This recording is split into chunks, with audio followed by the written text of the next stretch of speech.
It's time for the Josh Kirby on Sports Podcast. On this edition of the Kirby on Sports Podcast, I'll be joined at the top of the show by Anna Knox to discuss the NHL's return to play, plus some golf news, along with interviews from sports reporter Jason Dumas from KRON 4 and a very special guest, pro basketball athlete Eric Green. All coming your way next. Stay tuned.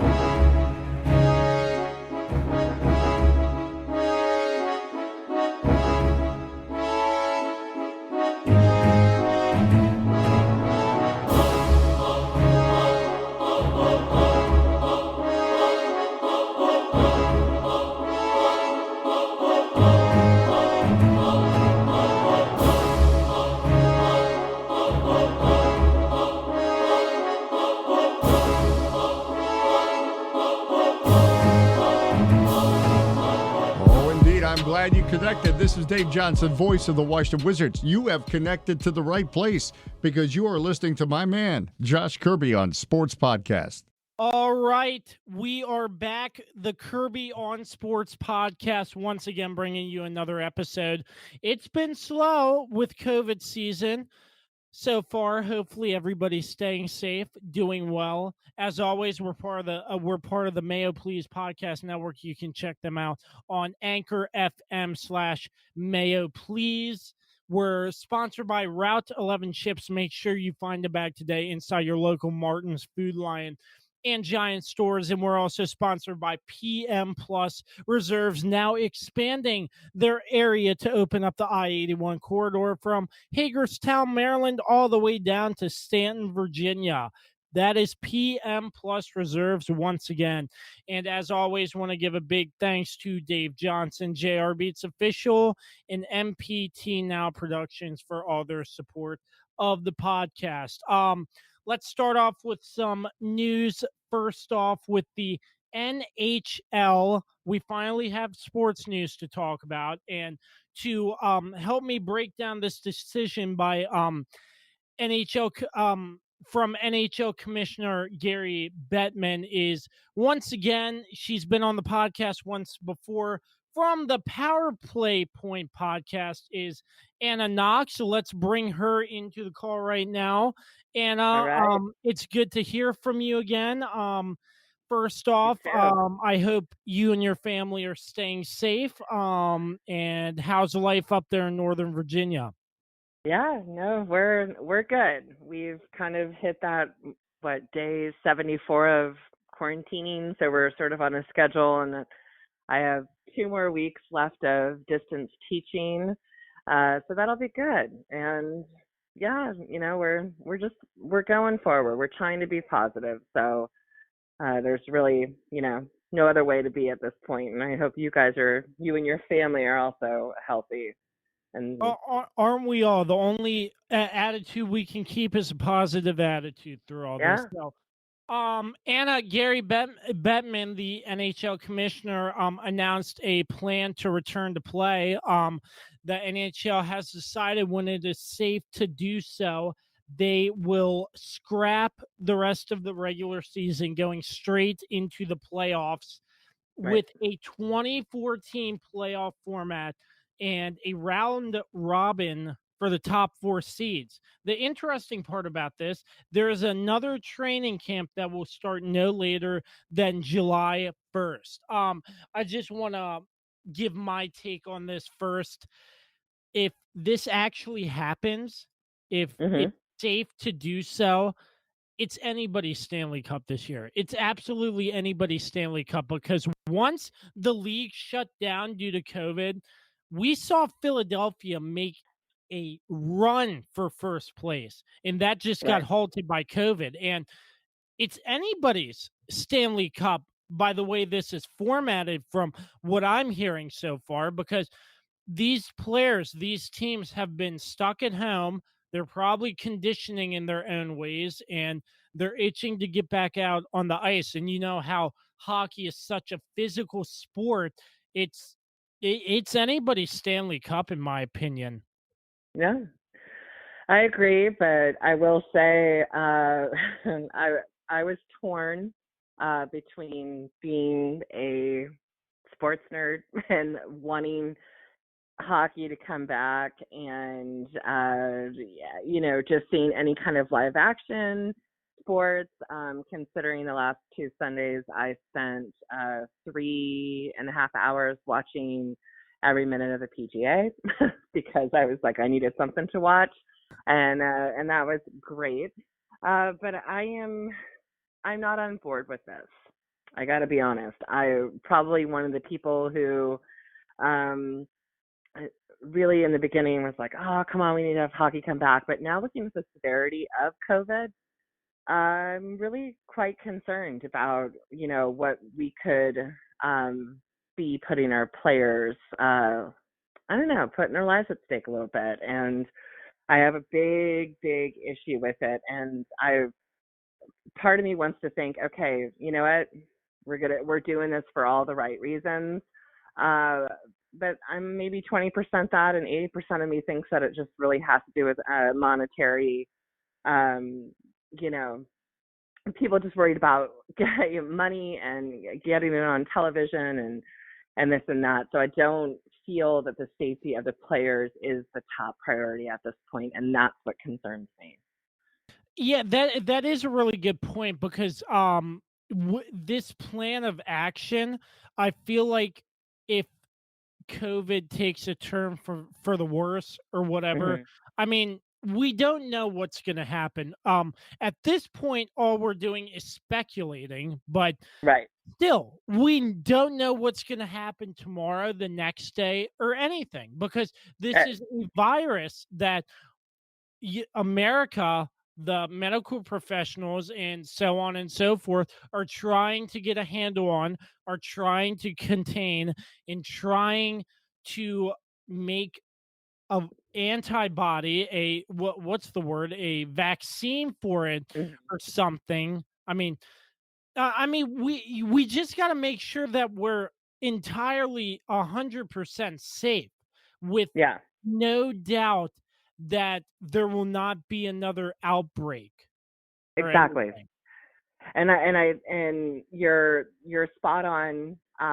With it is it's a U.S. issue. It's a global issue, and it is frightening what the numbers are like in South America right now. It is beyond frightening that what this is doing.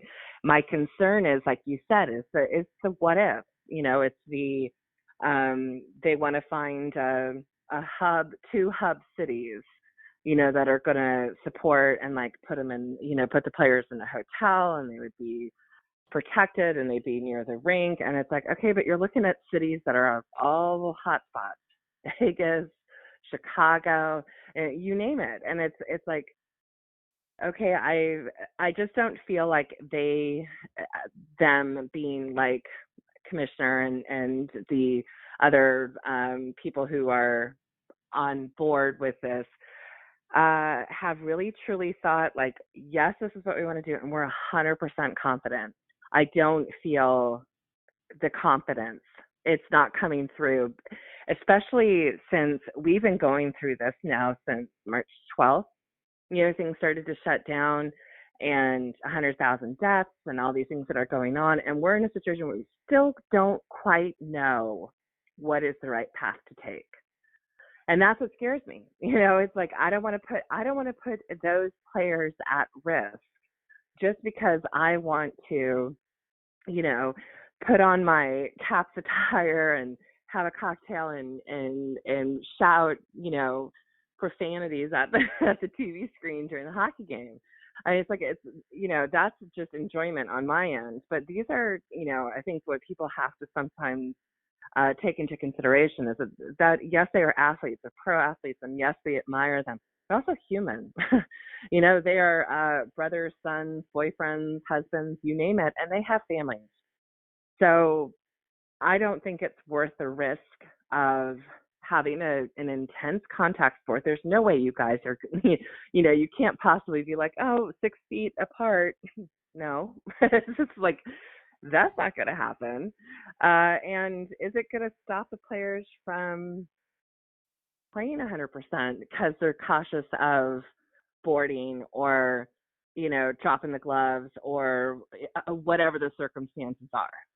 So I just feel like put the season behind us and let's, look towards a more positive future and, start hockey in the fall and, just let the 2020 go. All very good points there. I do agree with some of them.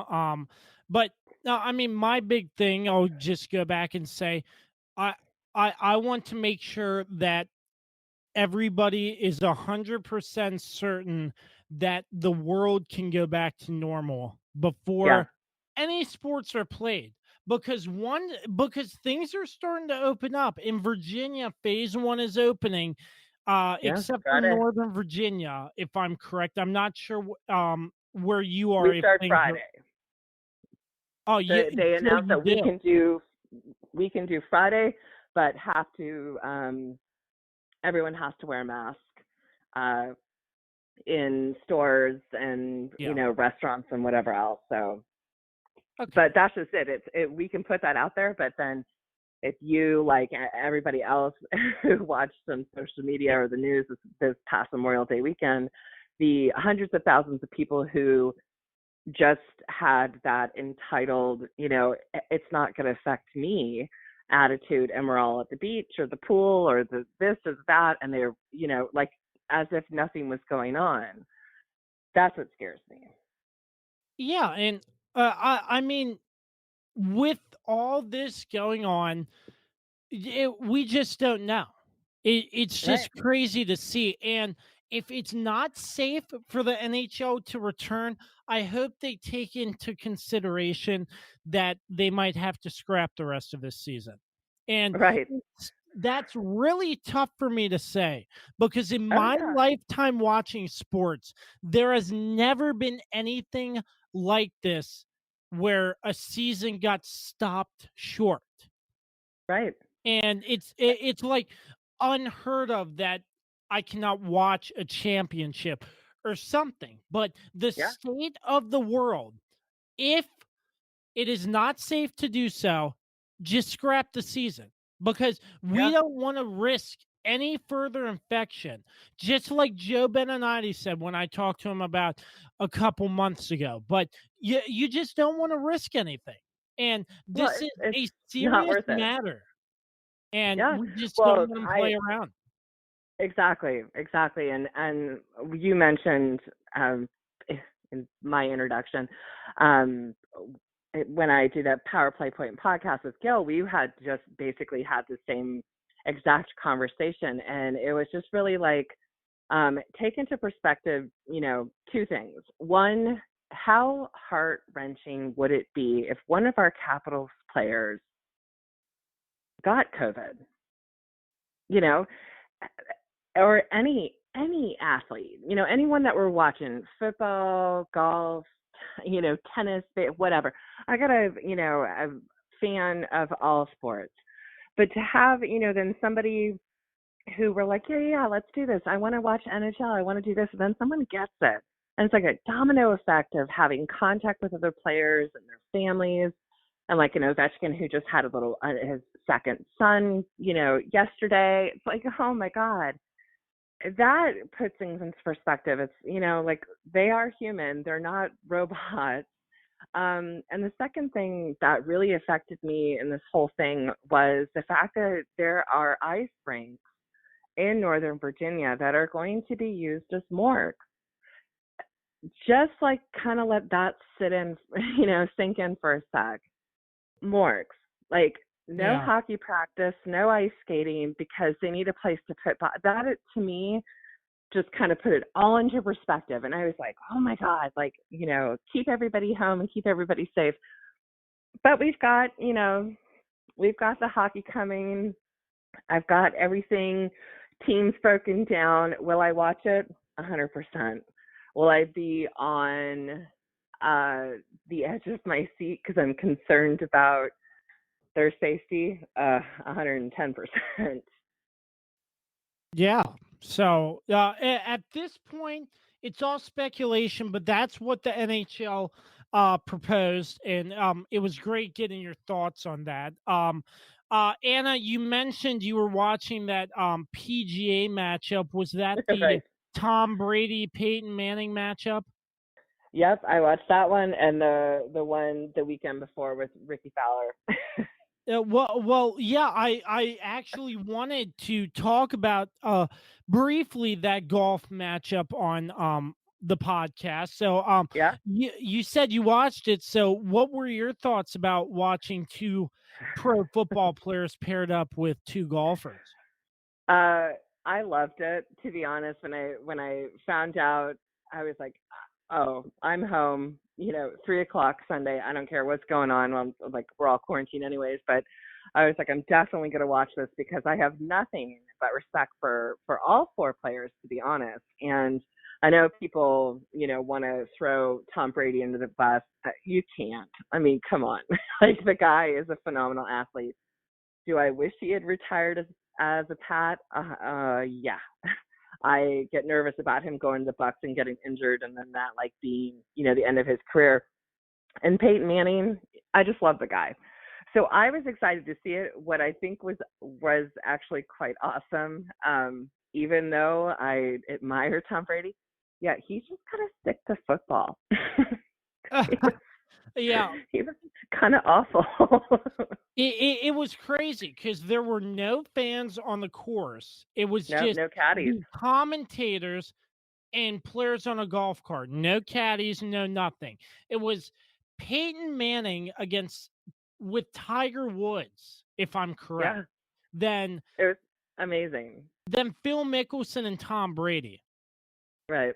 Yeah, yeah. It was I was awesome. just making sure. I watched bits and pieces of that whole match, but um, Peyton Manning clearly was the better golfer. But Yep. Tom Brady, I mean, he just wasn't getting the ball on the green. He was shanking them almost all the time, except for Yep. that one. I forget which hole that was, but he just put one on the green and it shot right back to the pin in for a birdie. And Right.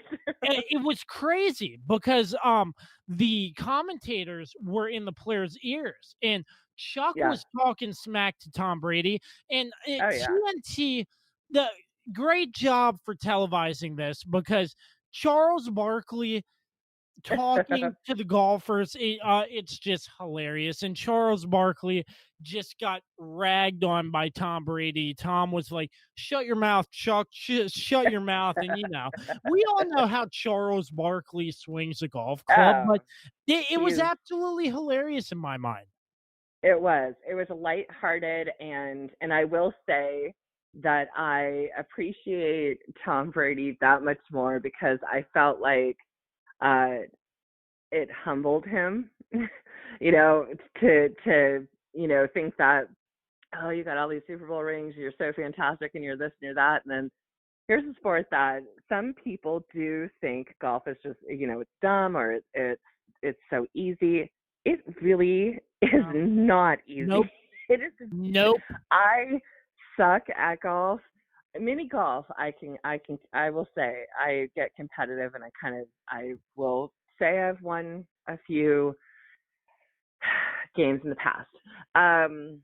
Going 18 holes, yeah, no, I find it frustrating. I find it, infuriating. Like I think I would probably, find myself walking away, just being like, I hate this and getting frustrated. But I think it humbled him because then also I noticed on Instagram that he was actually very funny in pointing out the things that he walked away from that event in regards to talking about Phil Mickelson's like calves and how how this obviously isn't his sport, but he was humbled to be part of a group that raised $20 million for essential workers.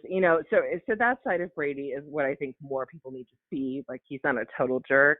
But I thoroughly enjoyed it. There were parts of it that were a little bit boring because it was like, oh, guys, you guys are really bad.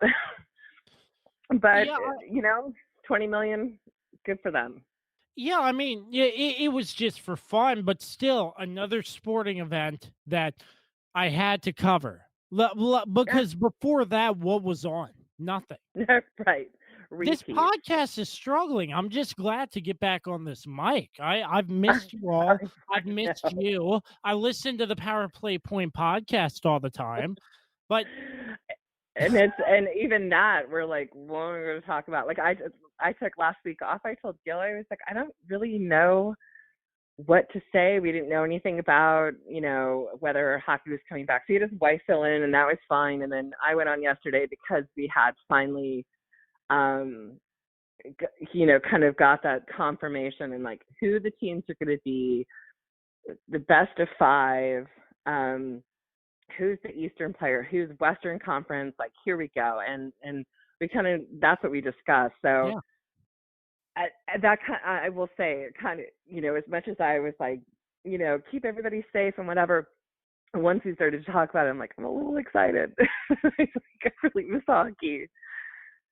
So it'll be interesting, and it'll be interesting to see, how the players come back. Like you said, a lot of them are always, they're 100% an athlete, 365 days a year. Like, they're not just because, when the season ends, they don't tend to, kind of not work out and not do this. So you have to admire the ones that, the Ovechkins and got Kempney and Kuzi and Carlson. Like, you can see them on their social medias, still training. But what happens when they get back on the ice? And there shouldn't be a lapse of chemistry. Like, they should be able to look at it like, hey, we were, on a little hiatus for 2 months. It's not like they were gone for 2 years. I'm sure they all still have contact with each other, but it's going to be really important to get back and have, no excuses. Like, if you're going to come out and the NHL is telling you to play and you're going to be safe, I don't expect anything less than 110% from all of the Capitals players. Yeah. Yeah, absolutely. So I just miss sports. I'm sure you do as well, Anna. And I do. yeah, but before we let you go, Anna, Yep. one more quick thing I want to get your thoughts on. Let's keep this as PG as possible. Of course. Your thoughts on Brendan Leipzig? Oh. Okay. My thoughts on Brendan Leipzig. I will say, when he first came to the Capitals, and the very first game I saw him in, I was impressed. I thought, here's a kid who has, God, a tremendous amount of speed and skill. Like, he's someone I wanted to watch, and I really wanted to see him succeed, regardless that we were, the 5th team in 5 years. It's not a good record to come into, especially when you're young. It's like, come on. So kind of hoping that, with the way the Capitals are and, how the chemistry is and the, the bromances, and I'm sure they have that on all the teams, but when we're just talking about the Capitals, I was really impressed with him in the beginning. That Hathaway line, it was sick. It was a good thing. And then he kind of, I don't know, like, hit a plateau or something and just kind of sucked. And, it was like, I don't know what happened. I still kind of wanted to pull for him, but he was getting less and less ice time. And then he was kind of fading. And Gil had a really good point that this seems to kind of be his MO with teams. Like, he comes out strong for the first half of the season, and the second half of the season, he doesn't produce as much, and therefore he usually gets traded. So I'm always kind of like hoping for the best. Like, maybe this will be a good match. Maybe he's just, just needs a good team to come with. So I was pulling for him. Absolutely. Until the whole Instagram thing came out, and I read probably more comments than I care to admit that he posted, and I found myself just disgusted, but more so, like, athlete to athlete, disappointed. You have this opportunity to be in the NHL. I mean, do you know there's like probably 55,000 hockey players that would love to be in your position. You got chosen, and you need to represent a team, and you need to respect your players, and you guys are together all the time. They become your family, and you think it's okay to trash talk them and their significant others on social media? Nope. Yeah, So yeah, just to fill in the backstory, I don't think I yeah, mentioned this. Leipzig got hacked on Instagram and all this you didn't stuff get leaked. hacked. D- that's what they said in the news. Yeah. That's what He they said said in the he news. got hacked, but I have a feeling that whomever he was having conversations with was like, I'm going to put this out there. Yeah, But that either could way, have happened, but I mean, however it happened, the messages got leaked, trash talking players and their families, and kudos to Capitals for taking quick action on this matter. yeah, I agree.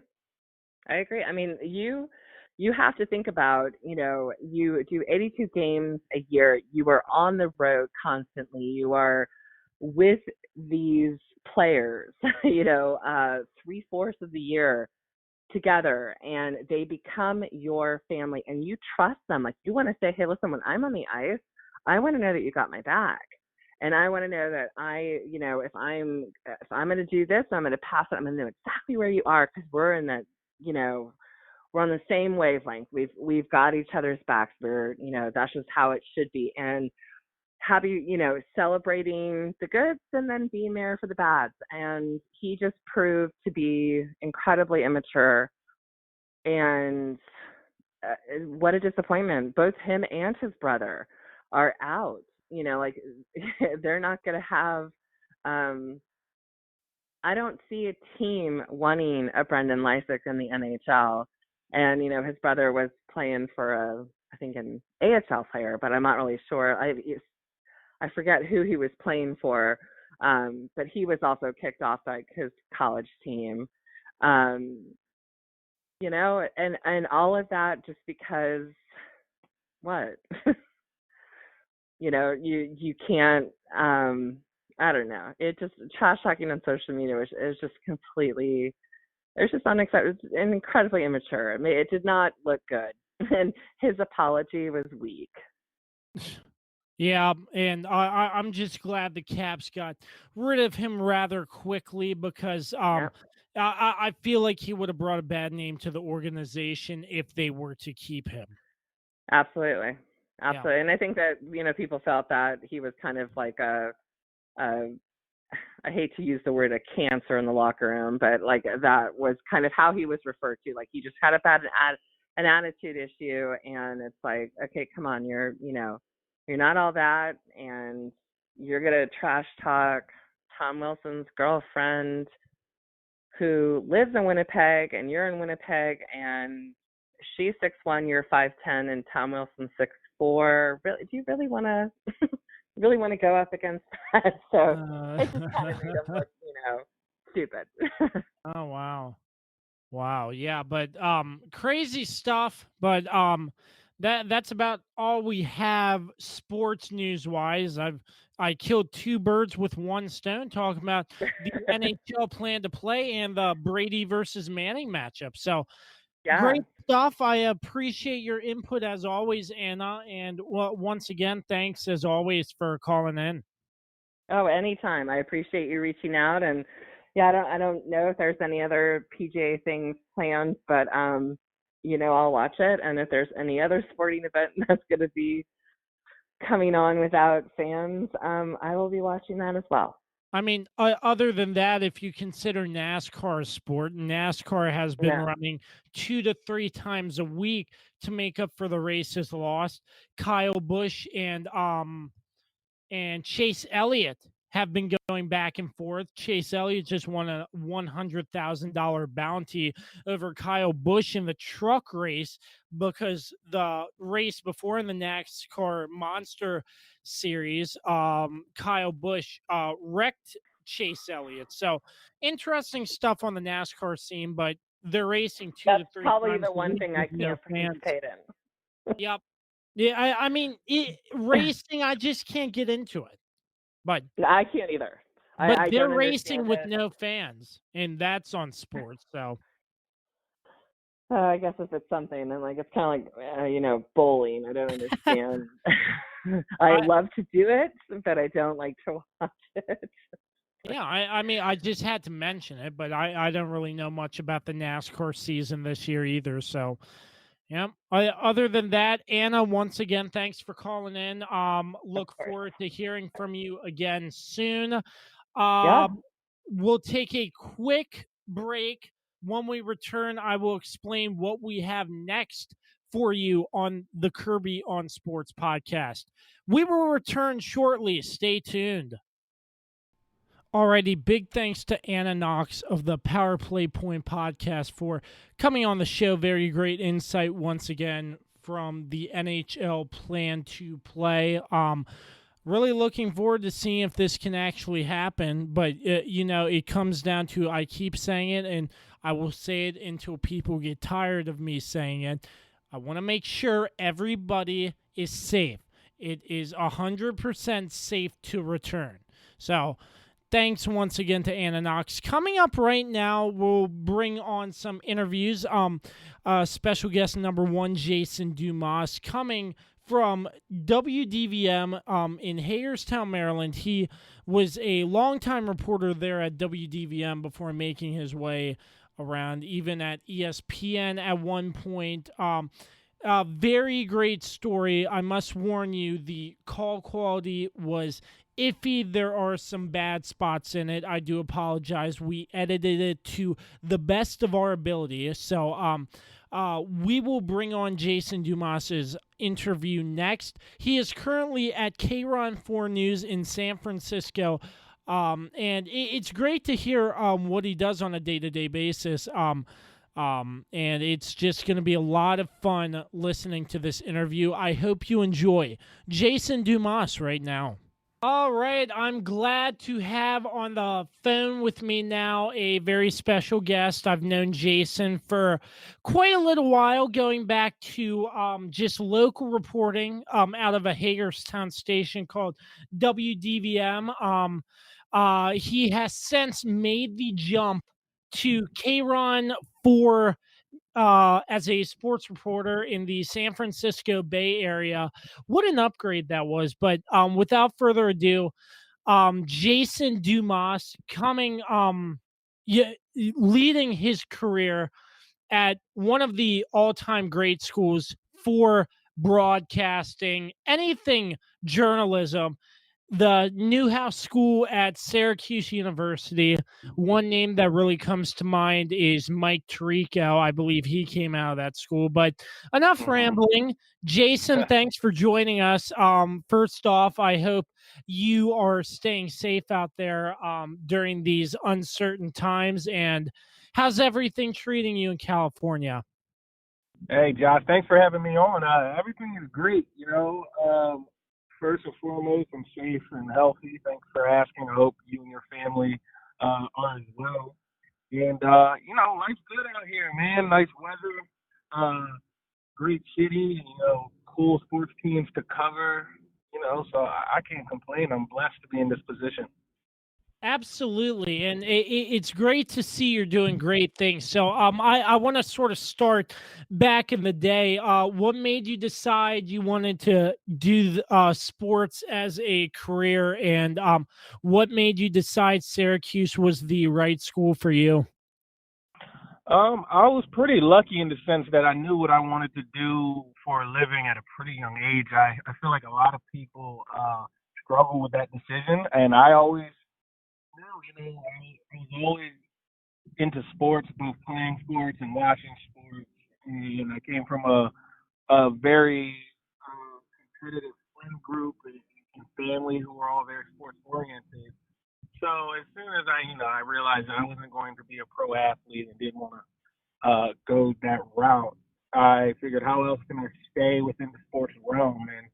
And the first thing that came to my mind was, hey, sports anchor / reporter, and what ultimately led me to Syracuse. My parents both went there.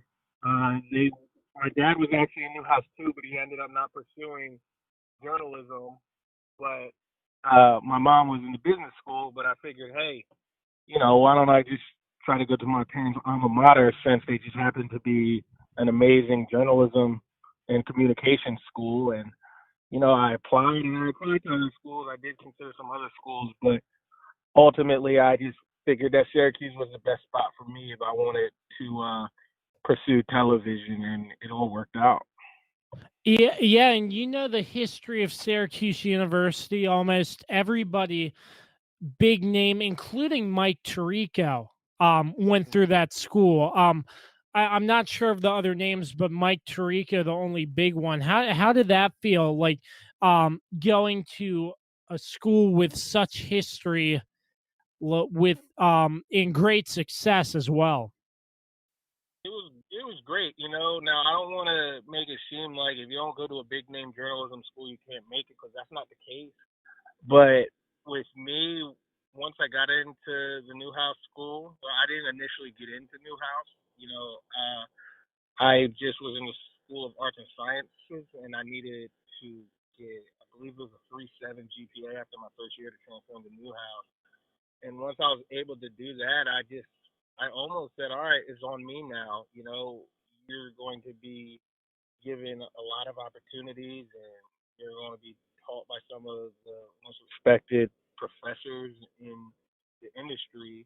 So it's on you to take advantage of that and make something out of it. I didn't really have any excuses once I got into that school, and so that was my mentality. Like, you have all the resources available to you with this program, this journalism school. So take advantage of it. That's a great story. So, moving on, you came from Syracuse at school. What made you decide to land in the tri-state area?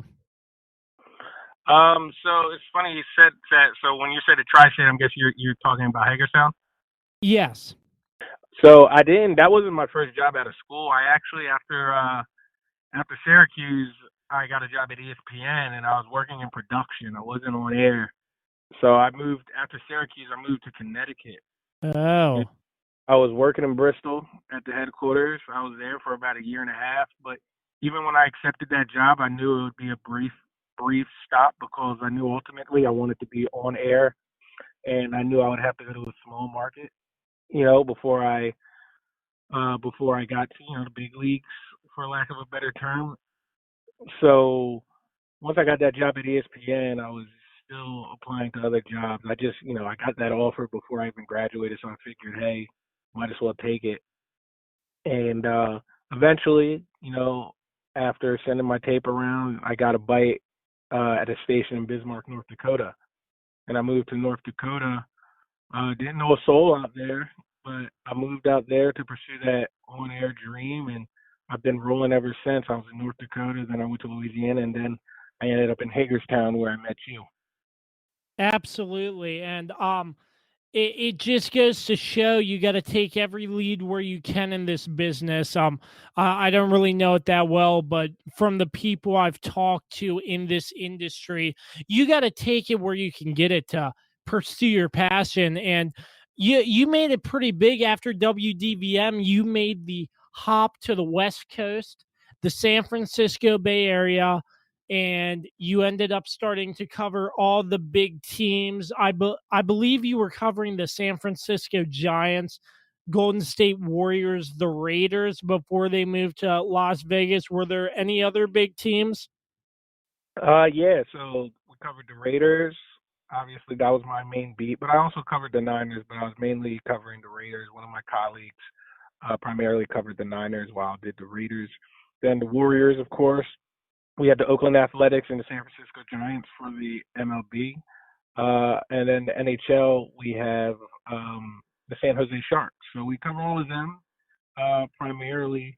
And it's been a lot of fun, It's never a dull moment with all these teams.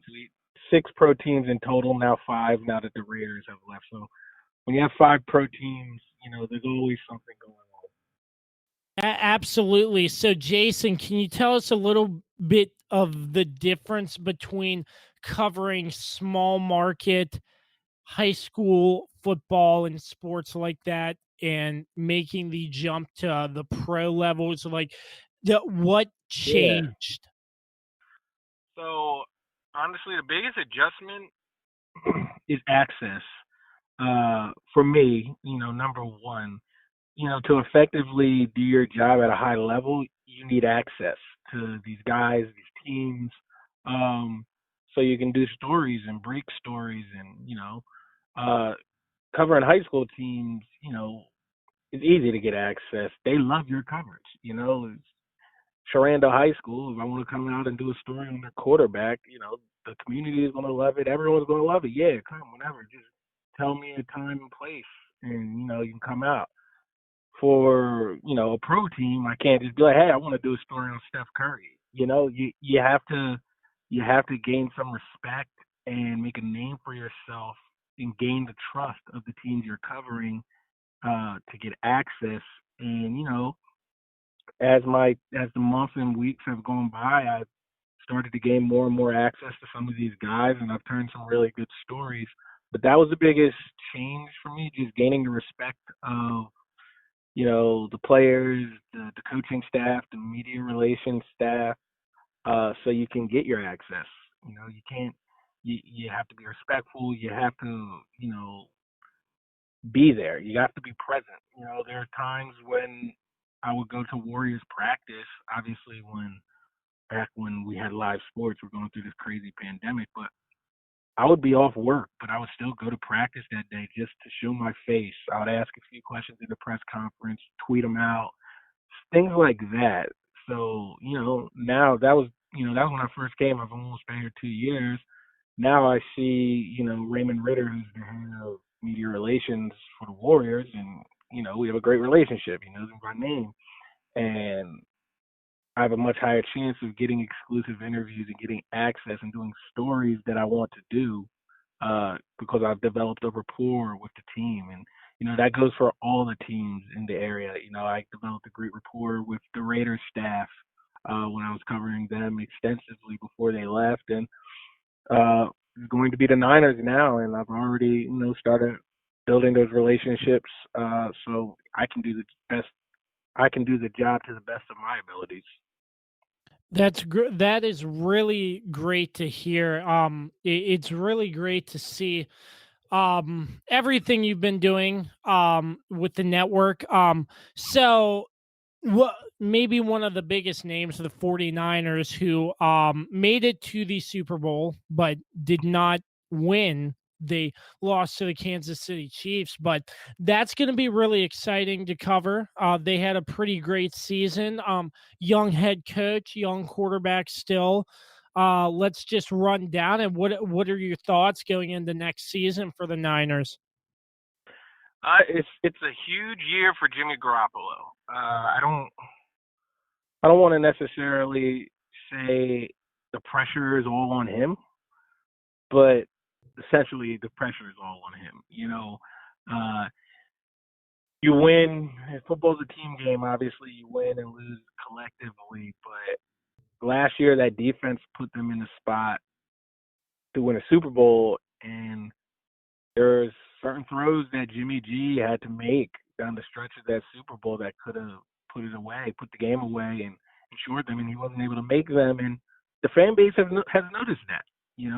They're not calling for his head or anything, for lack of a better term, but they know that he's going to have to step up and make plays. Most of that playoff run, he didn't have to do much, and in the one game where he did have to make a few plays, he wasn't able to make them. So I think the pressure is going to be on him.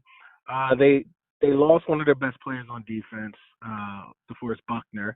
That's going to be a bigger replacement than I think most people realize. But when you have Bosa and Armstead and Fred Warner, some of the other guys on that defense, I think they can make up for it. But now they're not going to catch anyone by surprise. So you see this happen. For instance, saw the Los Angeles Rams have a great season, make the Super Bowl, and then they've kind of trended down since then because one, it's just hard to win consistently in the NFL year in and year out. it's just hard because it's very competitive. And two, you know, people have a chance to, learn your game plans and learn what your coaching staff does and doesn't like to do. So it makes it harder. They're not sneaking up on anyone anymore. So I I'm still on the fence. I don't, once we get closer to the season and we actually realize we'll have a season, I'll maybe start putting some predictions on paper and what I think. But right now, I don't necessarily think they got better from last year. I don't think they got significantly worse. So I do think they can still be very successful. But I do think some things have to go their way between now and the start of the season. That's some great insight there. I want to talk briefly on Golden State before COVID-19 and this whole pandemic. What did you see from Golden State from the first part of the NBA season? What were your thoughts on their team? I know they have been struggling a little bit in the Los Angeles Lakers and LeBron James have just been a powerhouse. But Golden State, what are your thoughts on them before COVID hit? Well, this was essentially for the Warriors. This was a throwaway season for them, right? Steph Curry, broken hand, first week of the season. Klay Thompson tore his ACL the last game of last season. Losing Kevin Durant. It just, it was from the start. It was a train wreck. It wasn't going to be a successful year. So they knew that, and they made their personnel moves and coaching decisions based on knowing that fact. So, they got to know a lot of young guys who we've seen. Marquise Chris, we've seen a lot from him this year. Montescano Anderson, a local guy from Oakland, has really opened some eyes, and they're going to get a very high draft pick, if not the number one draft pick. So, and then they'll get Clay and Steph back next year, and they have Draymond, and they acquired Andrew Wiggins. So they'll be fine moving forward. But I think everyone in the building knew and was resigned to the fact that this was going to be, basically an off year for them. And after going to 5 straight NBA finals, I do think there's a little fatigue in the building.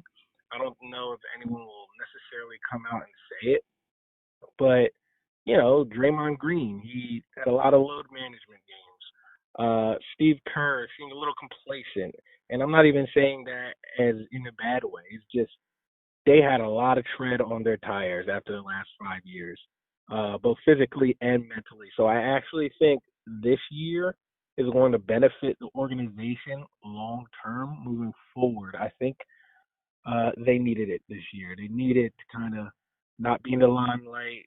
Of course, you don't wish injuries. If they could decide that Steph didn't break his hand and Clay didn't tear his ACL, of course they would decide for that. But sometimes there's a blessing in the disguise, and I think this was like a redshirt year for the entire organization. And they'll bounce back. They'll become players in the free agent market like they have been in the past. This is a pretty desirable city to play in. It's a desirable organization to play for. So they'll be fine moving forward. But this year was kind of a throwaway year for them on the court, at least. Yeah, I agree with that as well. Staying in the NBA, as you know, in February, Kobe Bryant tragically passed away in Calabasas, California. And how did that affect you all? Did it affect the sports coverage at all? How, in your opinion, how did it affect covering sports, and what did you see differently? Well, certainly in my career, there has never been a tragedy like that since I've been covering sports, and it shook up the whole sports world. You didn't even really have to be a sports fan for it to really kind of shake up your daily routine. It was leading every major news outlet. Didn't matter Sports Center or ABC World News Tonight. It was A block opening show news. So in terms of my day-to-day duties, it didn't affect much. Obviously it happened on a Sunday, and we have an hour-long sports show on Sunday, and we probably spent the first 20 minutes just on Kobe coverage. And then, the weeks leading up to it, we had a lot of coverage too. I'm actually from the same hometown as Kobe Bryant, back on the East Coast. So I was able to reach out to some of my people who knew Kobe, who played with Kobe, who coached Kobe, to get some insight. And I actually had them on a couple of our sports programs, to give their share Kobe stories, share pictures, and it was really just it was sad because of the circumstances. Obviously, Kobe and his daughter Gianna, and then the seven others who were on that plane. But it was also a celebration of the man's life, and he impacted a lot of people. And we tried to reach out and hear from as many of those people as possible. So that's what much of our Kobe coverage really revolved around, just hearing from the people who he directly impacted and knew him on a firsthand basis. Yeah, that's great insight there. But so moving on, I know you probably don't know a lot about the future of the MLB with COVID, but have you done anything with the two major league teams you covered before COVID hit? If so, tell us what your ideas were on how these two, I'm sorry, not the Astros, the Athletics and the Giants, were going to do this season. Well, actually, it's funny is not the right word. It's not funny, but it was ironic when COVID, the pandemic, hit and really started to pick up steam. One of my colleagues had just got back from spring training. Our station sent him to Arizona for spring training to cover, because we were going to have a show, a spring training special for both the Giants and the A's. And he came back, and our network has scrapped the show because, like, we can't do a show. We recorded all this stuff not knowing that the season was going to get postponed. So now this show is dated. We can't air it. So we had photographers and on-air talent travel out to Arizona and stay there for about 2 weeks for no reason. It was kind of a tough break for them. And I haven't been in touch with, on an informal level. I've talked to some execs and spokespersons for each organization, but they don't really have many answers right now. I've interviewed a few players. What are they doing during this quarantine? How are they staying in shape? But that was a couple months ago. There's only so many of those type of stories you can do. So now we're really just waiting on pause and seeing how things play out. Today, as of the 18th, we didn't even know if teams were going to be allowed to play in California. Governor Newsom just announced today sports can possibly be phased back in early June, but we didn't know that before today. So as we get more information, we'll know more. But right now, it's just it's a lot in the air, and just as a journalist, you don't like to speculate, and because it does nobody any good, and the public comes to us to get information, not get speculation. So until there's some concrete facts that I can report, I try to stay away from speculating things because, that's how you lose your viewers' trust when you speculate and they trust some information that you put out and it turns to be completely wrong. Yeah, of course, I completely understand that, but hopefully there will be an MLB season. It's crazy to think that in California. I think there will. I don't think there'll be fans, but I think they'll somehow get it together and play because there's a lot of money at stake. So whether you like it or disagree with it or what, that makes the world go around and society go around the almighty dollar. So if there's money to be made or trying to avoid money to be lost, you got to figure they'll make that decision. Yeah, absolutely. So, has your day-to-day operations changed much due to COVID, or are you still doing your normal routine, like just reporting on what you can? So my routine has changed a bit. We had several sports programs that are put on pause right now. They're shelved just because we don't have the content to really fill all of these shows. But we're still doing sports blocks. So during the newscast, we have a sports block that I anchor along with one of my colleagues.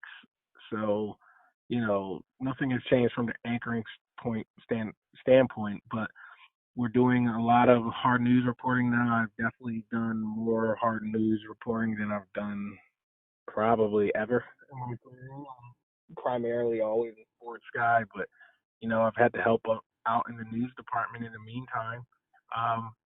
And I'll always help out where I can, for the greater good of the station. Yeah, that's great to hear. With all this COVID going on, they might need extra reporters just talking about whatever needs to be talked about. So that's really interesting that they bring up the sports people to do that as well. So very great stuff from you, Jason. I really appreciate the time. You can find Jason on Twitter to find all his great sports news at J Dumas Reports. And before we let you go, Jason, I know you're a Philly boy. Week 1, Philly opens up in Washington. Obviously the Eagles are probably gonna shoot 50 over the Redskins, but are you excited? Yeah, of course. I love my Birds. It's funny you said they'll be in Washington. They actually are scheduled to come to San Francisco week 4, so that'll be interesting watching them play here while I'm in a working capacity.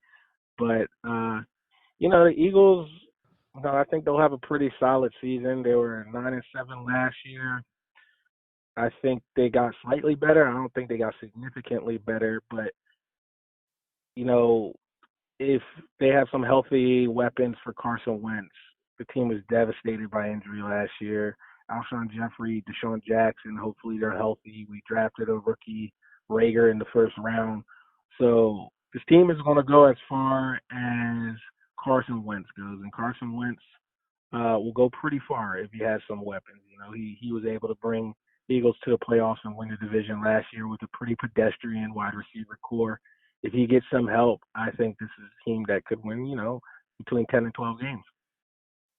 Yeah, it's going to be interesting in that NFC East. With a lot up in the air. Who knows who's going to be number 1? Like always, that seems to always be the story. But yeah, interesting stuff. But Jason, thank you once again for joining us today. It was great pleasure getting your insight on all things sports reporting. And I hope you and your family continue to stay safe during these uncertain times. But out there in California, just enjoy the warm weather and just stay safe and keep doing what you do best. All righty, Josh. Appreciate you, man. Yes, sir. Have a good one, and we will be right back. The Josh Kirby on Sports podcast, part of the Mayo Please podcast network, is sponsored by Route 11 Chips. Make sure you grab a bag today inside your local Martin's, Food Lion, and Giant stores. And our new sponsor and fellow sports fans at PM Plus Reserves, providing reserve studies for homeowner and condominium associations in the Washington metropolitan area for the past 30 years. Make sure you check us out on all streaming platforms via the Mayo Please and the Josh Kirby on Sports podcast. You can also find the Josh Kirby on Sports podcast on Facebook, Twitter, and Instagram, along with the Mayo Please on Twitter. Have any questions for the show? Feel free to shoot us an email at kirbyonsports@gmail.com. Thanks once again to Jason Dumas of KRON 4 News in the San Francisco Bay Area. Really great getting to catch up with him. Once again, we do apologize for the call quality. We edited it to the best of our ability, and there were some soft spots. We did the best we could, so we do apologize for that. Coming up right now, my interview with pro basketball player Eric Green, coming from my hometown of Winchester, Virginia. I know you'll love this interview as much as I did. Eric Green coming up right now. All right, Kirby on Sports back with a very special guest, pro basketball player, came up through Winchester, played at Millbrook High School before transferring over to Paul VI. Played his college ball at Virginia Tech. Then he was drafted by the Utah Jazz, played with the Denver Nuggets, and far and in between has played overseas and pretty much anywhere. It is very special guest. It is a pleasure to bring on now Eric Green. Eric, first off, thank you so much for calling into the podcast today. And I hope you and your family are staying safe so far. So how are you doing during these uncertain times during coronavirus? And have you been playing since coronavirus hit, or what's the situation? Well, I appreciate you having me on the show. It's a great honor to be on it. I was just glad to be back home from Spain. Get time to be with my family and get time to spend time with my daughter. So that's been great. I just got back. I playing in Spain. I was stuck over there for like over a month and a half with the whole quarantine. They wouldn't let us come home. So, be able to get away from that and be able to be on our own and be back home feels good. Also just being able to be in the gym. I'm finally able to get back in the gym, work out. After a month and a half not touching the basketball, it was pretty rough. Yeah, so it definitely was a tough time, but I'm glad to be back, and it feels good to be back in the United States. Yeah, that's great to hear, man. So I want to sort of get a rundown of your history here. You started your career probably at an earlier age, but you made your mark at Millbrook High School, local high school in the area where we both grew up. You actually led Millbrook to a state title, and then the following year after you transferred to Paul VI Catholic High School, you led them to a championship. So you made your mark on the schools remarkably. Tell me about your early high school career with both those schools. Millbrook was probably, definitely my favorite moment. Just because of the fact that like I grew up in the area and the guys I played with I've known since I was like 8 years old. So that was awesome to win a state championship, to be able to like, grow up with them and grind through AAU to middle school to high school basketball. That was, that was awesome. And then to be able to go on and win a state championship, the first one ever in Winchester, that's even better. It was making that transition to go to private school. It was tough because I didn't want to leave my friends. That was the hard part, leaving home to my family. I had to go stay with a host family, just so I could go to school because the traveling was so far every day. It was tough for my parents to make that drive with them working and having other kids, having siblings. So that was tough, but making that transition, man, it was probably the best thing that's ever happened to me, just for the mere fact that the schoolwork was harder. It was it was private school. It was tough. It was really serious. It got me ready for college, and then also just the basketball was different. It was a different level of play. Those guys, I was playing against guys going to Duke, Villanova, North Carolina, Kansas. I was playing against the top kids in the country all the time in the WCAC area, which is probably, like they say, the best high school area in the world, in a conference. So that got me ready for college, and I met a lot of great people, and it was an honor to win 2 state championships, one in public school and one in private school. Not too many people got a chance to be able to do that. Yeah, so it's sort of different type of competition between public high school and private high school. Well, was that sort of a big transition for you, or did you see yourself fitting in the system pretty well?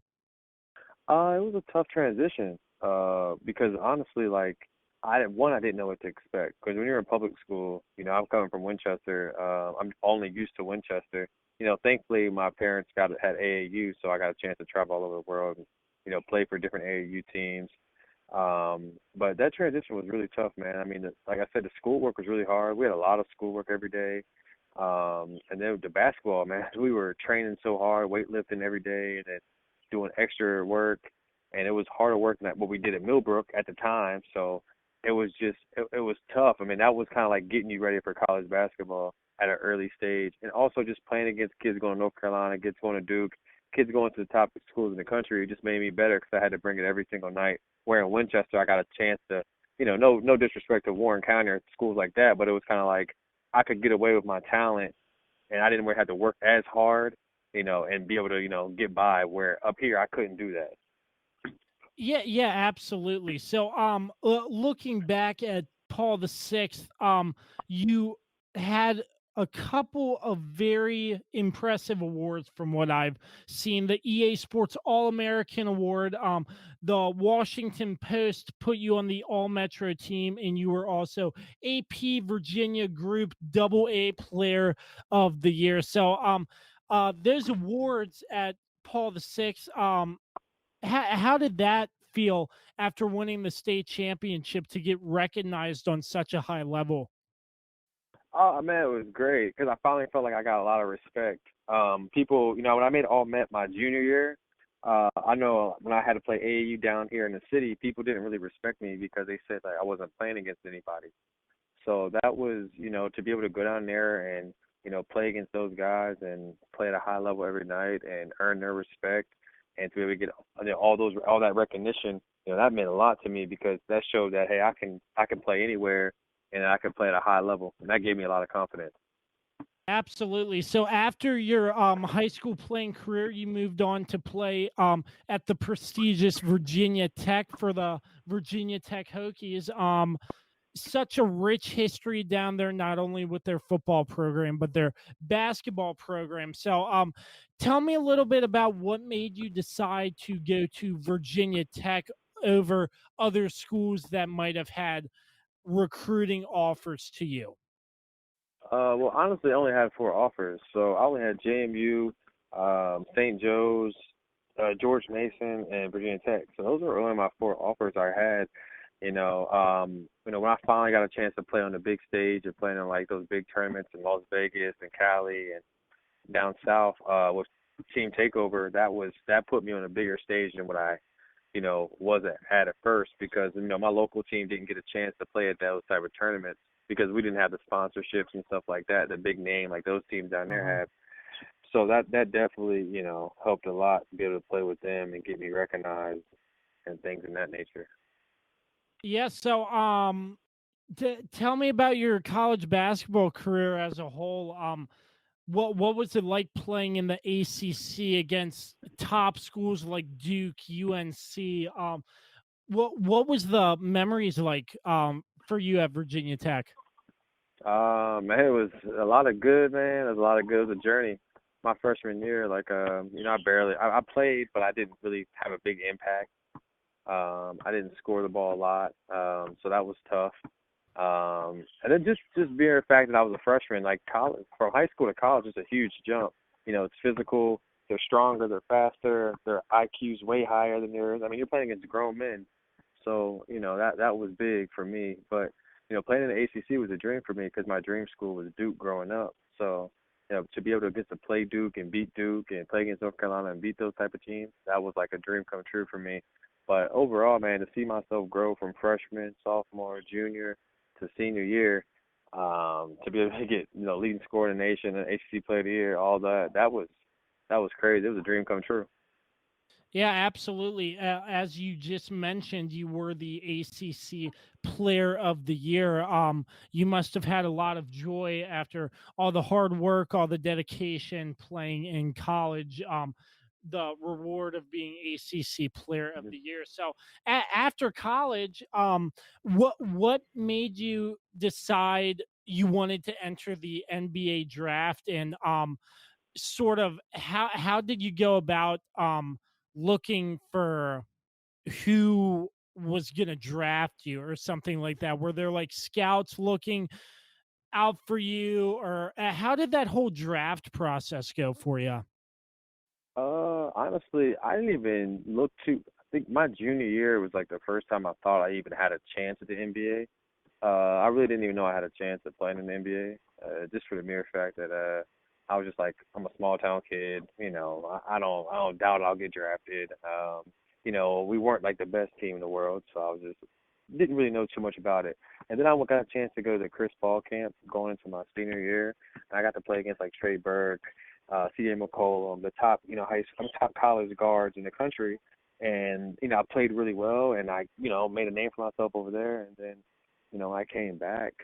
From that was the first time I started getting contact from agencies and, different people like that. They were reaching out to my family, try to contact, get a hold of me, get a hold of my family so they can set up meetings.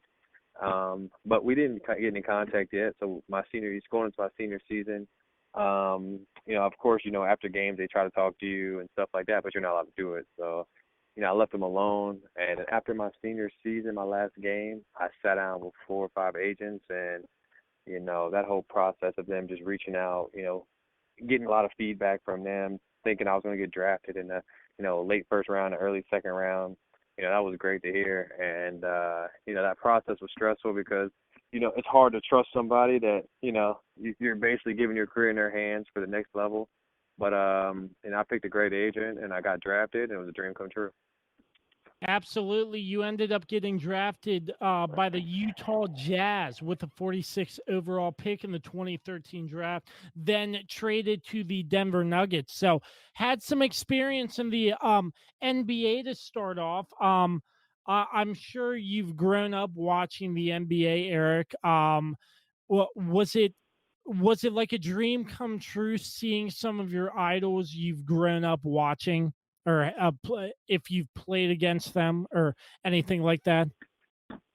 Yeah, honestly, man, it was probably the most unreal thing for me in my life because, for being a small town kid, the NBA was so far out of reach. No one from our areas ever made it. People laughed at me when I was a kid that said I wanted to, I was going to play in the NBA one day. So I really thought, honestly, like I probably would never have a shot. But, I can remember my first game, my first preseason game, we played the Los Angeles Lakers out in San Diego, California, and I saw Kobe Bryant. And I've met a lot of people, man. I've met a lot of famous people and been around a lot of famous people, but that was one person that I really, was starstruck. Like, I couldn't even talk right. I got chills being around him. That was probably my first moment. And then when I got subbed in for the first time in the first quarter, I went up against Steve Nash. So that was some of my, 2 idols growing up. I'm like Steve Nash, Kobe Bryant, those type of guys, Paul Gasol. Those type of guys that you dream of seeing. You always hear about on 2K or NBA Live at that time. Playing against LeBron James, that was unreal. Chris Paul. So those are things that I dreamed about that finally came true, and it's crazy that you get to be on the same court as them and be in the same level as them. Yeah, in the league, was there really much time to introduce yourself, or since they were big time, they didn't really pay much attention to rookies? A lot of time, they really don't pay you no mind, unless you're on their team. If you're on their team, they always show the rookies love. They always help you out. But I never got a chance to talk to them. But just to be able to play with them, shake his hand. That was all I needed to do right there, just to be able to be on the same court as him. But that was enough for me. That's awesome. So, Eric, I sort of want to do a blast from the past. I'm not sure if you remember this, but I believe you were with the Utah Jazz, and you all came to play the Washington Wizards, and it was on Sports Career Day. And Millbrook High School was there. If I remember correctly, the whole class that was there went down, and you got a picture with them. How did that feel going back to your hometown around Washington and seeing people from your alma mater at Millbrook High School? And what was that moment like? It was awesome. I was actually with the Nuggets, and it was before the game. I got a chance to get a chance to take a picture with them because I know Coach Pendleton, Mr. Pendleton, real well. He was our assistant coach in high school. But for me, it was just huge because I'm big on telling kids, telling anybody, man, if you have a dream, follow your dream. Don't let anyone tell you can't do something or they laugh at you because it's too far out of reach. If you see something you want to do, go get it. It's possible. And seeing that, being there with the Millbrook family, and them seeing me, play at the NBA, which, probably I can say, as a kid, tons of people would probably look at me like I was crazy, when I said I was going to play at the NBA. So, for that, I'm glad they got a chance to see that. I'm glad I got a chance to represent Winchester, because I hope one day there will be another kid like myself to be able to experience this, because it's something that I wish that all kids, that play the game of basketball get a chance to, enjoy it and play at the next level. Yeah, absolutely. So, after sort of playing in the NBA, you uh, like I said earlier, you played with the Nuggets. You were drafted by the Jazz. Then you rejoined the Jazz, playing with the Reno Bighorns. And then after that, you started moving outside of the country. I try to pronounce some of these names, but I probably would botch them very much. But you played in the Italian league with the Euro League. You've played with Olympiacos. I can't even pronounce it. I'm sorry. Valenciaga in the Spanish league. Fujian Sturgeons in the Chinese Basketball Association, and most recently the Kusher Rio Bitas. I hope I pronounced that correctly, but a whole bunch of different leagues. How did it feel going out of the United States to play pro ball? To be honest with you, I had no idea about European basketball. Going into college, even halfway through my college career, I didn't know about it. For me, it was always like NBA or nothing, so that's how I looked at it. But I got a chance to go over there, and honestly, it was probably the best thing ever for me, because it, made me grow up as a man. And also, I was on my own in a foreign country, making, some really good money for a 21-year-old kid coming out of college, and, getting to play against professionals, other great overseas professional basketball players. I think people don't give European basketball a lot of credit. There's a lot of great players that could play in the NBA over there, but they choose to stay at home because, one, they're homesick, and two, they probably make more money than what they would make in the NBA and not have to sit the bench. So European basketball was great. I loved it, and I fell in love with it my first year. It was a struggle, though, when I first got over there in Italy, because I didn't know the language. I was in an old city. It was really old people, and they spoke nothing but Italian. And, there wasn't much to do for a young kid like myself. I was the youngest on my team. And, I say the first 2 weeks I was ready to go home. I hated practice. I hated my coach. I just hated having 2-a-days every single day. It was wearing my body out. I wasn't used to it. They weren't calling fouls. The game was totally different. So for me, it was tough, but at the end it paid off. And for me, I've been over there ever since, and I really love it, enjoyed it, and made a big name for myself over there. And was that the same for China? What was the Chinese Basketball Association like? China basketball is not. It's good. It's good basketball. It's for a lot of Americans to go out and score the ball, get a lot of high points. It's totally different than European basketball. Just for the stand fact that European basketball is more of a team game. It's slow down, where Chinese basketball is up and down, and where the Americans have to go score the ball tons of times. But I had a great time in China. I learned a lot. I wanted to experience that Chinese, basketball, because I've heard great things about it. Unfortunately, it didn't make it. I didn't make, it didn't work out too well for me. But I learned, and I was experienced, and I came back to Europe, man, and I like where I'm at. I think I'll finish my career here in Europe. Well, that's great to hear. So, obviously, a lot of differences between the NBA and different leagues in other countries. I would assume that would be safe to say, correct? Yes. Yeah. So, there was a point where you were, if I'm correct here, Eric, please correct me if I'm wrong here. There was a point where you were offered a tryout by the Wizards. Is that correct? Yes, that's correct. Yeah. How did that go? Can you provide any detail on how that went? Like a hometown team, the Washington Wizards, looking at you, Eric Green, hometown kid from Winchester, Virginia, to potentially play for the Wizards. It was awesome. They brought me in for a workout. I did really well. I had a sit down meeting with the owner, the GM, the owner. They really liked me. It was great. I mean, they offered me to come play as as like a two-way player, that type of thing. To come earn a spot on the roster. And I thought about it, man. And I've been offered a few times to come back to the NBA and do two ways and to be like the 14th, 15th man on the roster. But, for me, man, I'm at the stage in my career where I make a lot of money, one. Two, I don't really care about the NBA, just to be on an NBA team. I want to play. I want to enjoy my career. I want to make, a living. I want to make a legacy if it's in Europe or wherever I play at. I want to, do what I've always done, leave a legacy wherever I've been. I just want to be happy, man. I'm 29 years old, and, I'm finally in a place where I'm happy. I have a daughter. I can, I'm fortunate enough to be able to, take care of her and bless her and, take care of my family. And, I'm happy and doing what I love to do.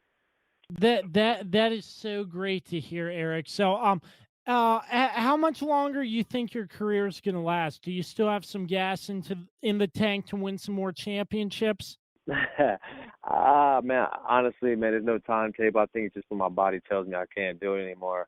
I've been playing basketball, man, competitively since I was 4 years old. So I'm 29. I have a lot of miles in my body, and I want to go till I'm 36, 37 years old.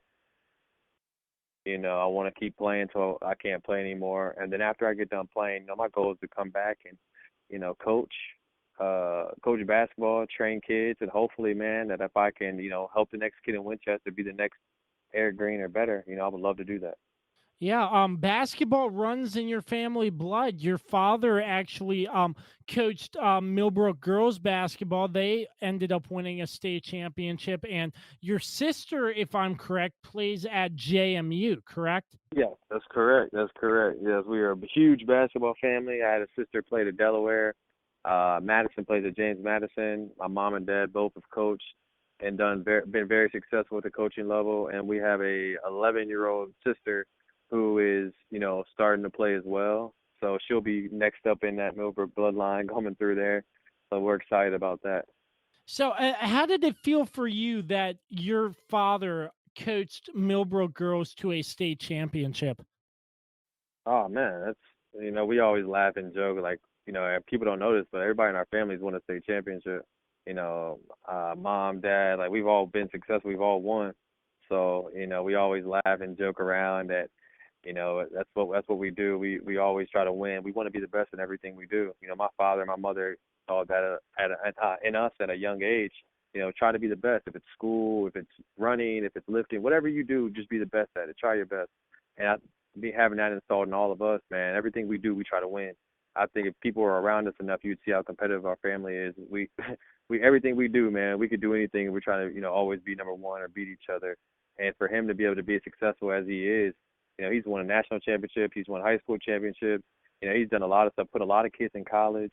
That I wish people would put more recognition on that because he's done more for our community than I think anybody has at the basketball level. And he's definitely at a different platform and has been so successful, and I'm really proud of him. Absolutely. So before we let you go, Eric, one last question. For anybody out there listening to the podcast and this interview in particular, what can you tell all the younger kids who want to be in a position to make it pro? What's a piece of advice you would give to anybody trying to accomplish big things and make it big time? Oh man, I know this might be cliche. Everybody says it, but you really got to work hard. One thing that I've learned at a young age was that my father always said to me that, yeah, just because you go to practice, that's not putting in work. Like practice is for the team. You're not as an individual. What are you doing outside of practice to make yourself better? And I remember my father making me and my sister dribble basketballs around the neighborhood, making 100 shots before we can go inside, doing things that we hated. But now when you get older, you realize you're like, wow, that's the extra work that you need to put in to be successful. And one thing that I've learned and that I've seen is that, these kids, man, nowadays, not just Americans, but there's European kids that are trying to get to the same level as all of us. They want to go to college. They want to play at the next level. So you really have to work your tail off every single day. If it's work, getting up before school, getting work in, staying up after school to get work in, whatever it takes. It's to play at an NBA or pro level. It takes a lot of hard work, and the chances are very slim. So you really got to put in that extra work hard, and just keep grinding, because it's going to have a lot of ups and downs. But hopefully you have more ups and downs, and you with the downs you become stronger, so that it all pays off. Absolutely. Such great insight from you, Eric Green. As always, thank you so much for calling into the podcast. I hope you and your family continue to stay safe, and wherever you may be playing next season, we wish you all the best of luck, and we hope to get you back on the podcast here soon. Man, I really appreciate you having me. Thank you for that. And anytime you need me, man, just give me a ring. Absolutely. We will wrap things up right after this. Stay tuned. All right, that wraps up another exciting edition of the Kirby on Sports podcast. Thank you to Anna Knox, Jason Dumas, and Eric Green for contributing by calling into the show today. As always, we're part of the Mayo Please podcast network, www.anchor.fm/Mayo Please. We're sponsored by Route 11 Chips. Make sure you find a bag today inside your local Martin's, Food Lion, and Giant stores. We're also sponsored by PM Plus Reserves, now expanding their territory to cover the I-81 corridor between Hagerstown and Stanton. And big thanks, as always, to Dave Johnson, MPT Now Productions, and JR Beats Official. You can check us out on the podcast, all streaming platforms, via the Josh Kirby on Sports podcast and the Mayo Please Podcast Network. Once again, thanks to Jason Dumas, Anna Knox, and Eric Green for contributing by calling in to the podcast this episode. That's all the time we have for today. Until the next episode, we say so long and peace out.